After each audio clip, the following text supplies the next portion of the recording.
ఈ వీడియోలో మనం ధనియాలతో కారప్పొడి రెసిపీ తయారీ విధానం చూద్దామండి. ఇది చాలా టేస్టీగా ఉంటుంది.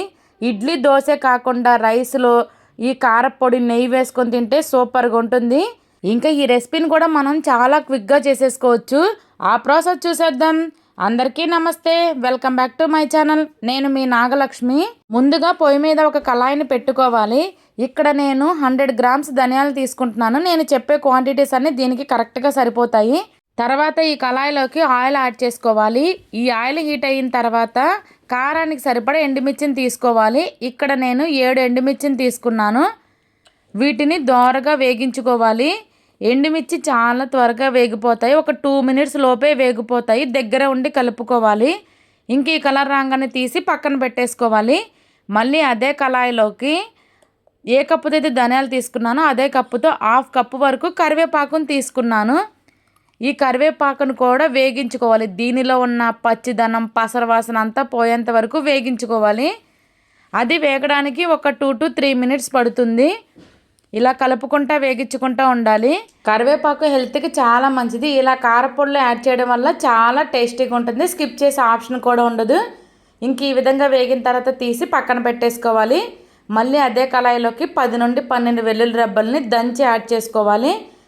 ఇలా చేయడం వల్ల అవి చిందిపోవు. అలా అని ఇవి మరీ ఎక్కువ వేగవసరం లేదు, లైట్గా వేగితే సరిపోతుంది. ఇంకా వీడియోలో చూపించిన విధంగా వేగిన తర్వాత వీటిని తీసి పక్కన పెట్టేసుకోవాలి. మళ్ళీ అదే కళాయిలో మనకు అవసరం అనుకుంటే 1 స్పూన్ వరకు ఆయిల్ని యాడ్ చేసుకొని ఇంక ఈ ధనియాలను యాడ్ చేసుకోవాలి. ధనియాలు దోరగా వేగించుకోవాలి. ఇవేమి కింద మాడకుండా చక్కగా కలుపుకుంటూ వేగించుకుంటూ ఉండాలి. ఇది వేగుతూ ఉన్నప్పుడే దీనిలోకి 1.5 నుండి 2 స్పూన్ల వరకు జీలకర్రని యాడ్ చేసుకోవాలి. ఇంక ఇది మొత్తం కలిసేటట్టు కలుపుకొని చక్కగా దోరగా వేగించుకోవాలి. ఇది వేగడానికి ఒక 3 to 4 మినిట్స్ అలా పడుతుంది. మనం ఇలా వేగించుకునే అన్ని మీడియం టు లో ఫ్లేమ్లోనే పెట్టి వేగించుకోవాలి, లేదంటే మాడిపోతాయి. ఇంకా ఇవి కూడా కొంచెం కలర్ చేంజ్ అయినాయి, చక్కగా వేగుతూ ఉన్నాయి. కలుపుతూనే ఉండాలి.